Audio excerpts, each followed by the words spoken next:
Hello, it's Andrine, a Jewish American priestess. I'm going to bring you a reading today.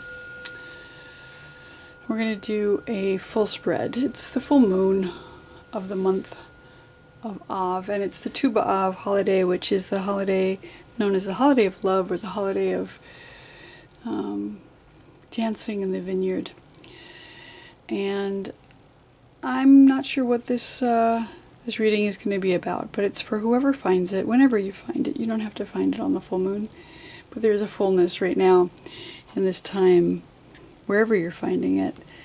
And we're going to do a full spread reading just to see what's coming up in the next couple of weeks for everybody who finds this reading. I'm going to take and toss down the entire set and see what shows up. Alright, I'm going to start by taking out each of the letters that have landed face down, except for that one. Take everything else out.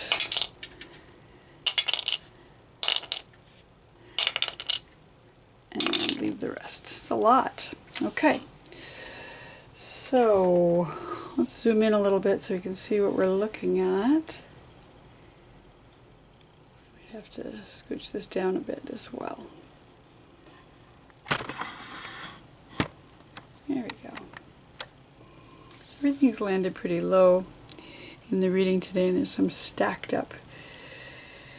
And what I'm seeing at the top of the reading, the thing that's listed at the very top, is the letter Tav, and I love that because Tav is the letter that rules over the moon in the sky. Here it is. Looks like this. It's the last letter of the alphabet, and it's the letter that is said to be a stamp or seal, a signature, a completion of some sort. Something is coming to an end. In this case, the alphabet is coming to an end. The moon in its waxing is coming to an end. It's starting to wane again. So there's something that is coming to an end, a big end in this next little while. It's the last letter of the word emet, which is the first, center, and final letter of the alphabet. So an emet means truth. So it's this final seal on the truth of the thing that has been in the works up until this point. And there's a sense of judgment that comes with this. The idea of din, which is judgment. So there's this ending that's coming in, and the moon is shining above all of this right at the top here in this reading. A little bit to the left is the letter Dalet. Dalet is that doorway, and it can represent a transition of some sort. So it's on its side, it's on its face. Usually Dalet looks like so. So there's been a little bit of a transition that's come in, a doorway through which we have had to pass, some sort of portal, some sort of challenge maybe even. The Dalet is sometimes seen as the birth canal, and that can be a birth coming into the world, or it can be a birth that's going out of the world, so it can also represent death. So some difficult challenge maybe, since it is upside down. We're going to call this a difficult challenge that has come just before this big ending that's coming in. A little bit to the left of that we have the letter Kaf. And Kaf is said to be a palm of a hand. And it can be seen as this hand that is lifting up the person who's being viewed here. It's like this. So here it is, but it's also face down. So the Kaf generally looks like this, and it's on its face. So there's something, the palm of the hand is maybe suppressing or oppressing rather. This sometimes is said to be something that can be put on top of the head. So a crown, keter, or a kippah are both kind of headgear. It's also the first letter of the word koach, meaning power. So it can be seen as an oppressive hand that is pushing down on someone from above. And it's the letter that rules over the sun in the sky, and the sun is very oppressive right now where I am. It's very, very hot. So maybe that's what we're talking about. There's this oppressive sun that is shining down on all of our heads and giving us a little too much heat in the world. And it does represent strength, but the strength of the sun can be, oppressive right now. So we're going through this challenging time this summer with the heat and the transformations that come from that. A little bit to the left of that and a little lower we have the letter Beit. And Beit is said to be a house or a home. It looks like this. It's the second letter of the alphabet. And it represents the place where we dwell. And that could be our home, our building, wherever we live. Or it could be our body that we take with us, that we live in wherever we go. It also can be the planet, which we all live upon.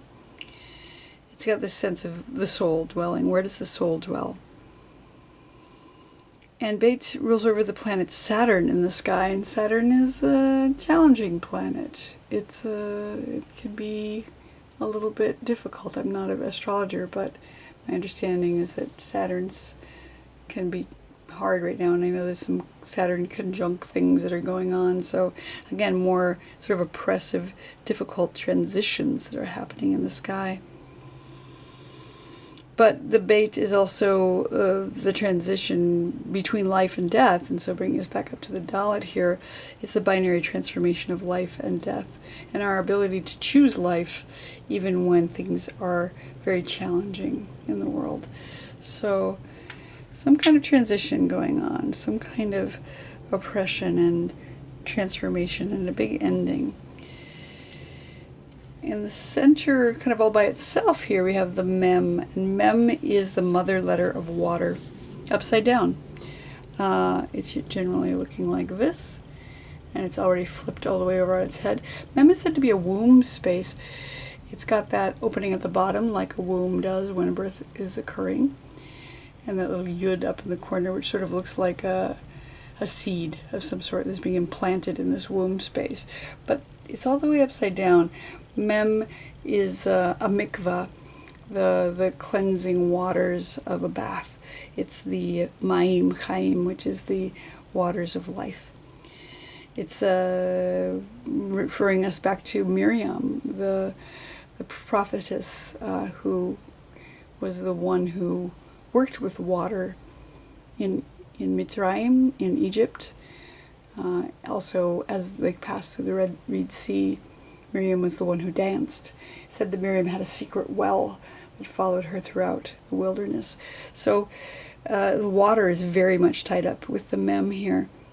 The deep, sort of this idea of emotion and gestation, amniotic fluid. It's upside down, and because we are in the heat of the summer, water is deep, and it's necessary, and it's hidden right now in this hot time of the year.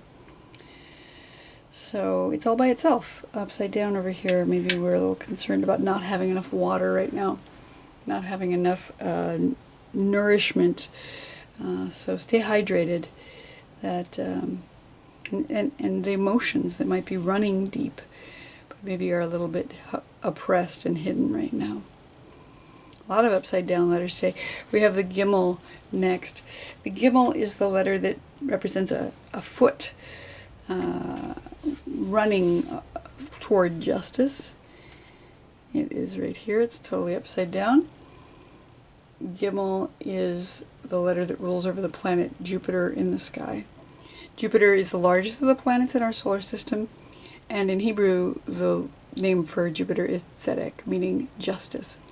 So this justice, this idea of running toward justice, has sort of been turned on its head as well. We're a little afraid that justice will not come. There is this sense of the binary transformation of peace and evil affiliated with the Gimel in the Sefer Yetzirah, the book of creation. So this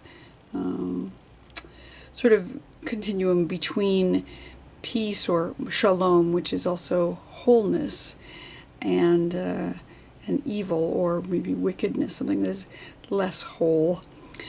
So because the Gimel is on its head, maybe we're concerned about the miscarriage of justice and evil ruling in the world. And certainly there's a lot of challenging things going on right now in our world, at least in my country. Next to that we have the Kuf, which is also upside down. Kuf is the letter that begins the word Kodesh or Kadosh, meaning sacredness or holiness. And it's upside down. So everything that is sacred is sort of on its head right now. And Kuf is the letter that also begins the word Kof, which means monkey. So I think about Kuf as the balancing between that which is sacred and that which is animalistic or monkey mind, not being able to control our thoughts or even our behaviors at times.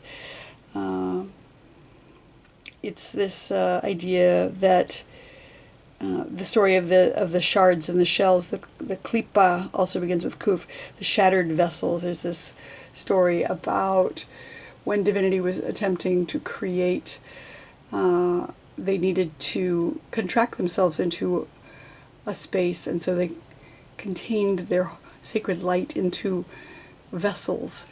But the light was too great for those vessels, so they shattered, and that light spread out everywhere into the universe like the Big Bang.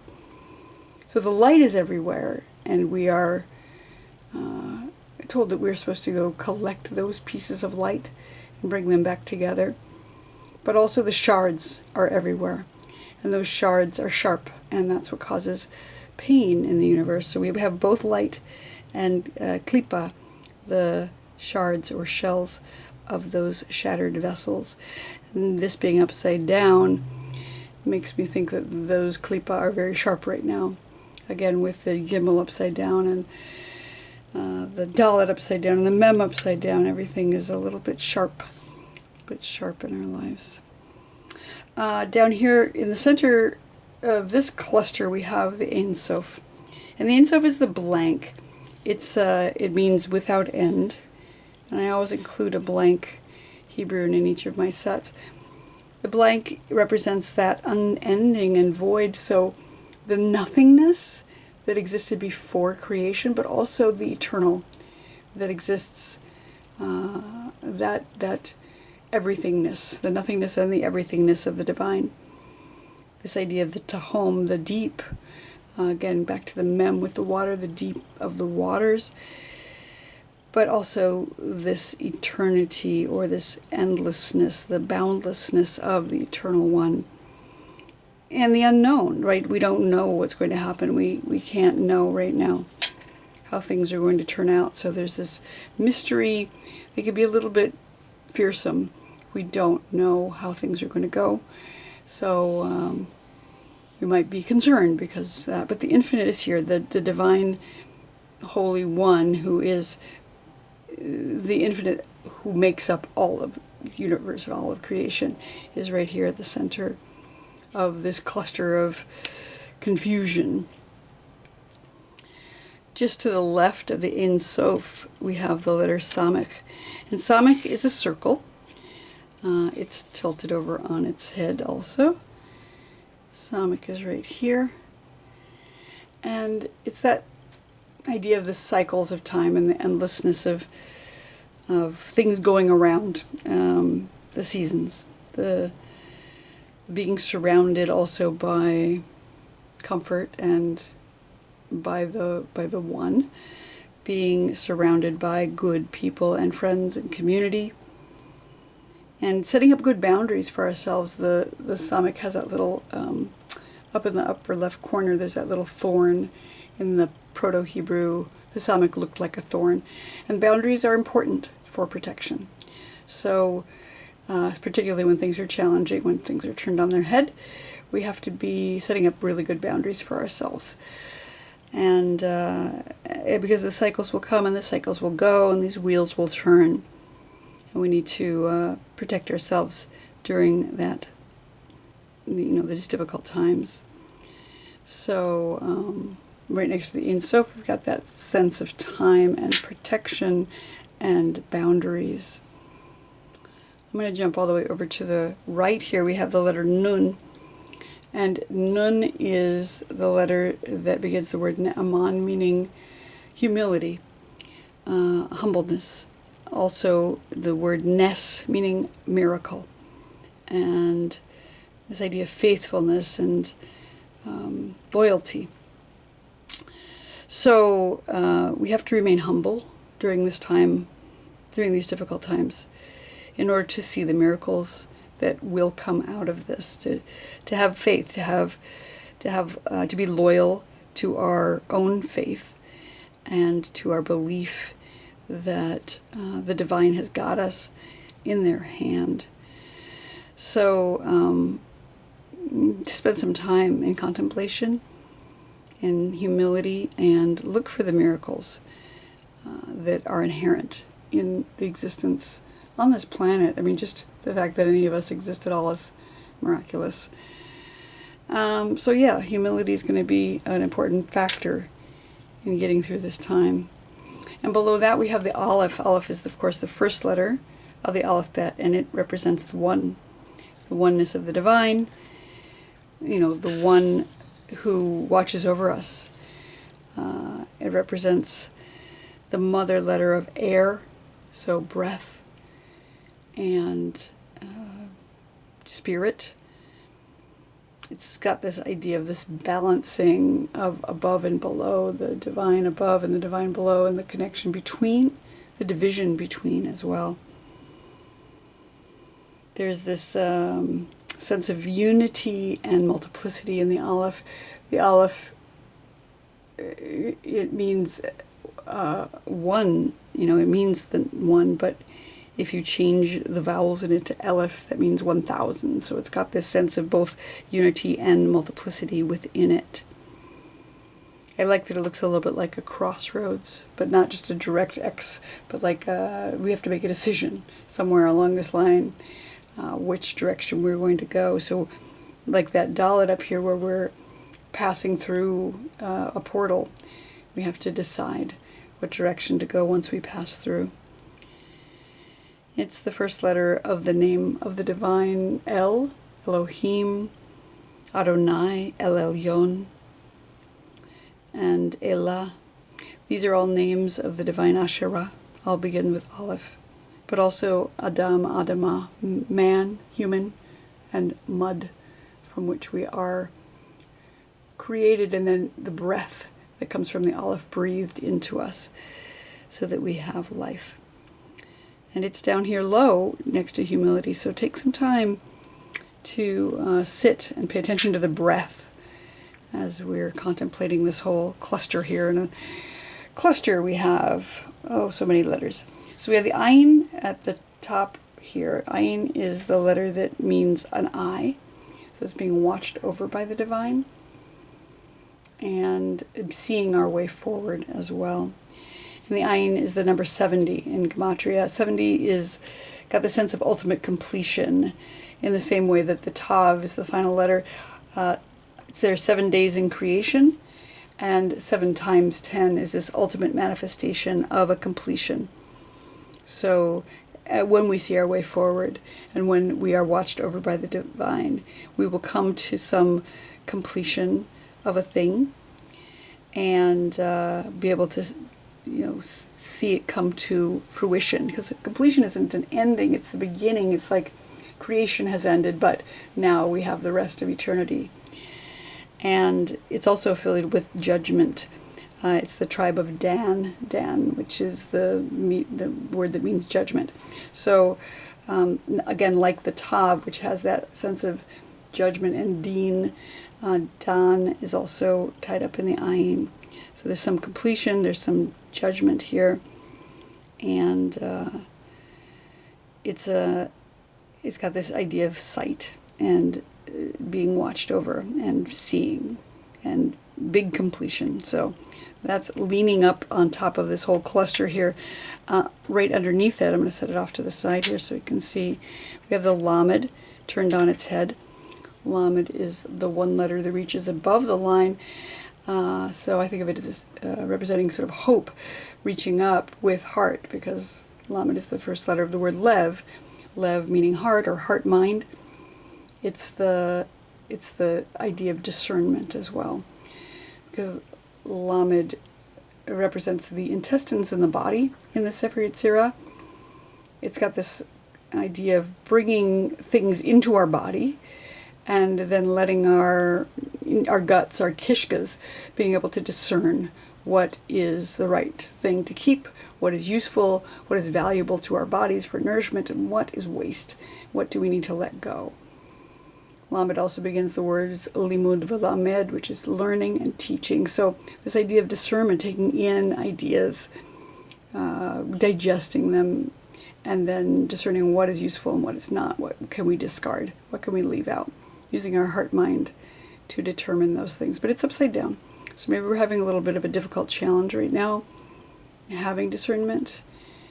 Maybe our hearts are still experiencing some grief from Tisha B'Av, that holiday of grief, that where we mourn the temples in our lives that have crumbled, that are no longer serving the purpose that they once served. So that's hidden here underneath the Ayin.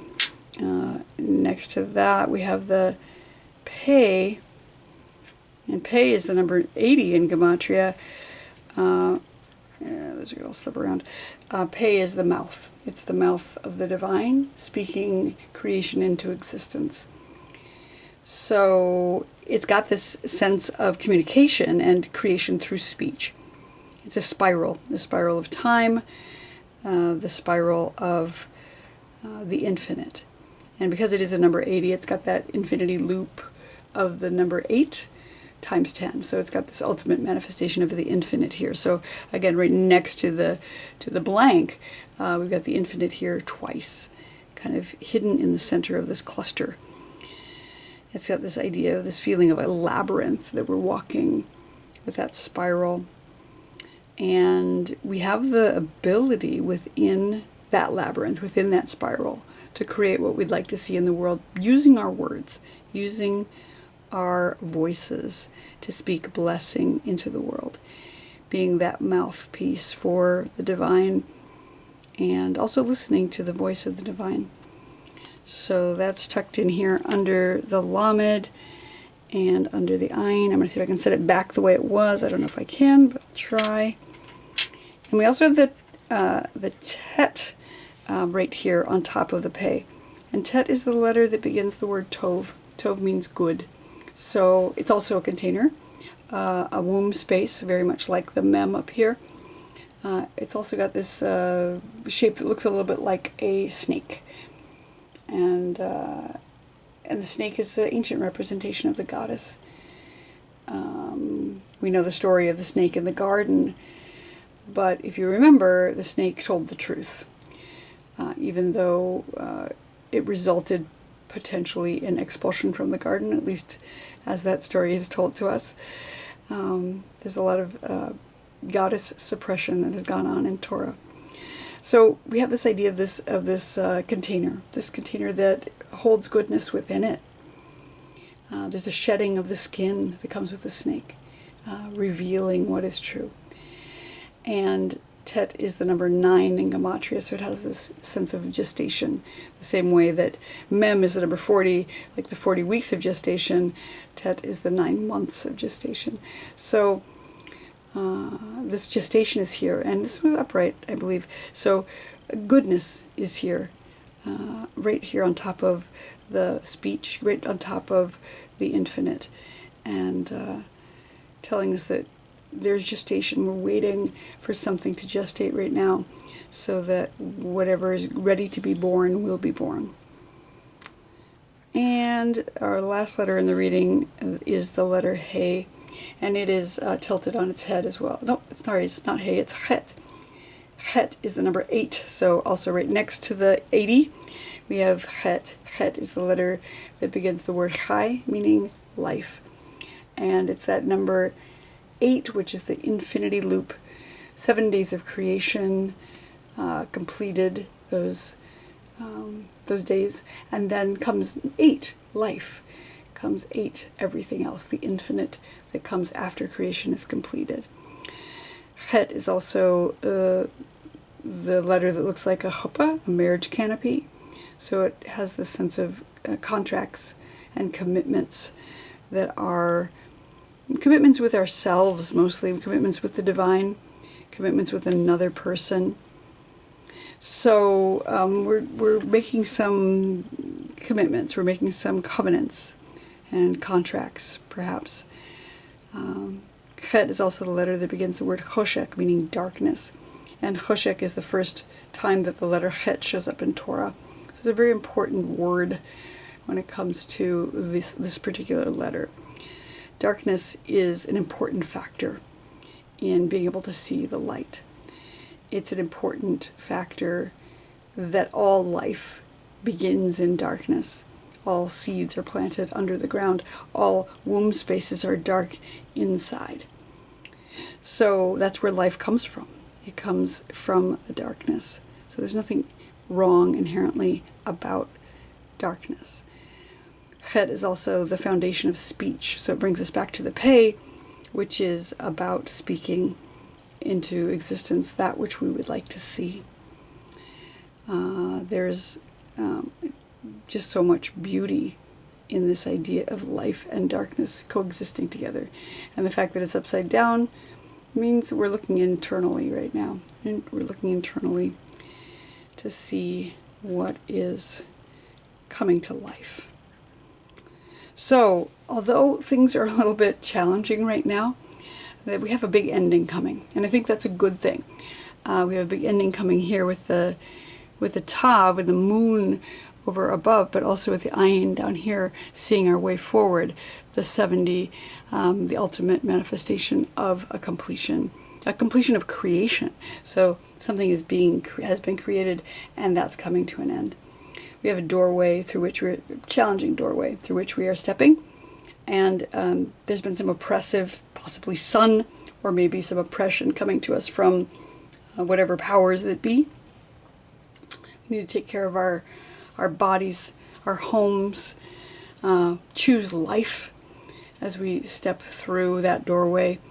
That it might even represent some sort of death. We're not sure, maybe not a literal death, but some kind of death of this thing that's coming to an end. Whatever is completed is finished. And then we're going to choose life. And we have Chai down here too with the Het, so life twice. Our gestation is happening internally. Our gestation, our water, that flow of life, our emotions are all being maybe held within right now. We might have difficulty running toward justice right now.